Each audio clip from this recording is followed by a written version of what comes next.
అందరికీ నమస్తే. ఈవీఎంల మీద ఎట్లాంటి చర్చ జరుగుతుందో మనం కొన్ని రోజులకి చూస్తూ వస్తున్నాం. ముఖ్యంగా ఏపీ రిజల్ట్స్ వచ్చిన తర్వాత ఈ ఎక్కువ అయిపోయింది చర్చ. ఎందుకంటే మన పక్క రాష్ట్రమే కావడం ఒకటి, జగన్కు 11 సీట్లే రావడం ఏంది అనే చర్చ ఒకటి, ప్లస్ అనూహ్యంగా టీడీపీకి అన్ని సీట్లు రావడం, జనసేన 100/100 స్ట్రైక్ ఎన్ని సీట్లు పోటీ చేస్తే అన్ని సీట్లు గెలవడం, బీజేపీ కూడా కొన్ని సీట్లు గెలవడం, దీంతోన ఈవీఎంల మీద ఏదో చర్చ ఒకటి స్టార్ట్ అయింది. వైసీపీ నేతలు కూడా చాలా అనుమానాస్పదంగా మాట్లాడుతూ ఉన్నారు. ఆధారాలు లేవు కానీ ఏదో జరిగింది అని. ఎలన్ మస్క్ కామెంట్ చూసినాం మనం. ముంబైలో ఒక శివసేన సంబంధించిన ఒక అభ్యర్థి 48 ఓట్లతో గెలిచిండు. ఆయన వాళ్ళ బంధువు ఎవరో ఫోన్తో అన్లాక్ చేసింది ఈవీఎంలో. ఇట్లాంటి చర్చలు తెర మీదకి వచ్చినాయి.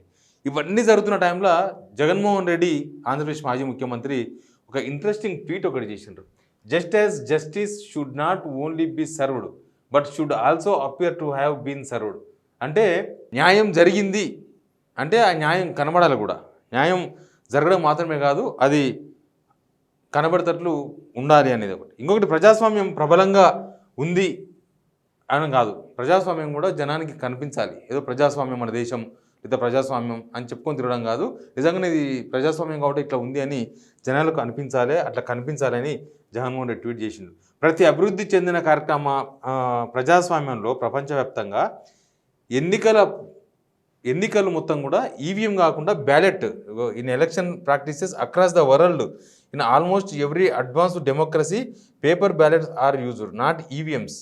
అభివృద్ధి చెందిన దేశాలలో, ఇంకా అడ్వాన్స్ ప్రజాస్వామ్యం అమలవుతున్న దేశాలలో అక్కడ కూడా పేపర్ బ్యాలెట్స్ వాడుతున్నారు, నాట్ ఈవీఎంస్. ఈవీఎంస్ ఎవరు వాడతలేరు. We too must move towards the same in upholding the true spirit of our democracy. నిజమైన స్ఫూర్తి, మన ప్రజాస్వామ్యం నిజమైన స్ఫూర్తి నిలబెట్టుకోవాలంటే మనం కూడా ఆ దిశకే పోవాలి అని జగన్మోహన్ రెడ్డి ట్వీట్ చేసిండు. ఈవీఎంస్ కాదు, ప్రపంచ దేశాలంతా కూడా బ్యాలెట్ పేపర్ మీద ఎలక్షన్ జరుపుతున్నాయి, మనం కూడా బ్యాలెట్ పేపర్ వైపు పోవాలని. నిజానికి ఇది చంద్రబాబు నాయుడు కూడా గతంలో డిమాండ్ చేసిందే. ఈ డిమాండ్ ఆయన ఓడిపోయినప్పుడు ఆయన చేసిన డిమాండు. తర్వాత ఇప్పుడు రాహుల్ గాంధీ గారు వేగంగా ఎలక్షన్ కమిషన్కి కంప్లైంట్ చేసిండ్రు. అసలు ఇదంతా ఏం జరిగింది?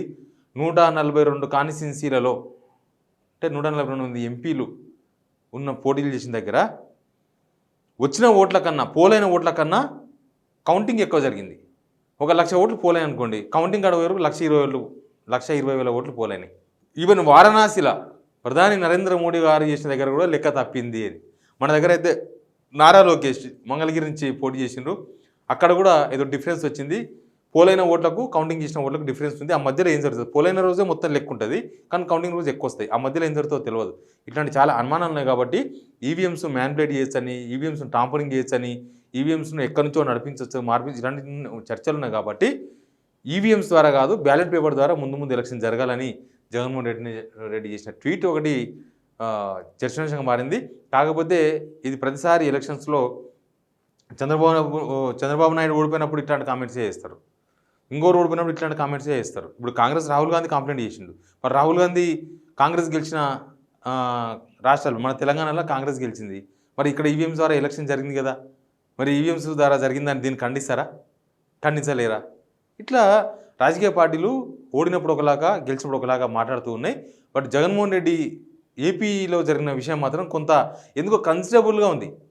కన్సిడరబుల్ అంటే కొంత నిజమే జరిగిందేమో, ఈవీఎంలో నిజంగానే మ్యానిపులేట్ జరిగిందేమో, చేయొచ్చేమో అని కొద్దిగా అనుమానం కలిగే విధంగా ఏపీ రిజల్ట్స్ కానీ, ఏపీలో రాజకీయ పరిణామాలను కూడా చర్చనీయాంశంగా మారినాయి. ప్లస్ వైఎస్ జగన్ చేసిన ట్వీట్ కూడా ఒక బలమైన కారణంగా మనకు కనిపిస్తుంది. Please subscribe signal TV.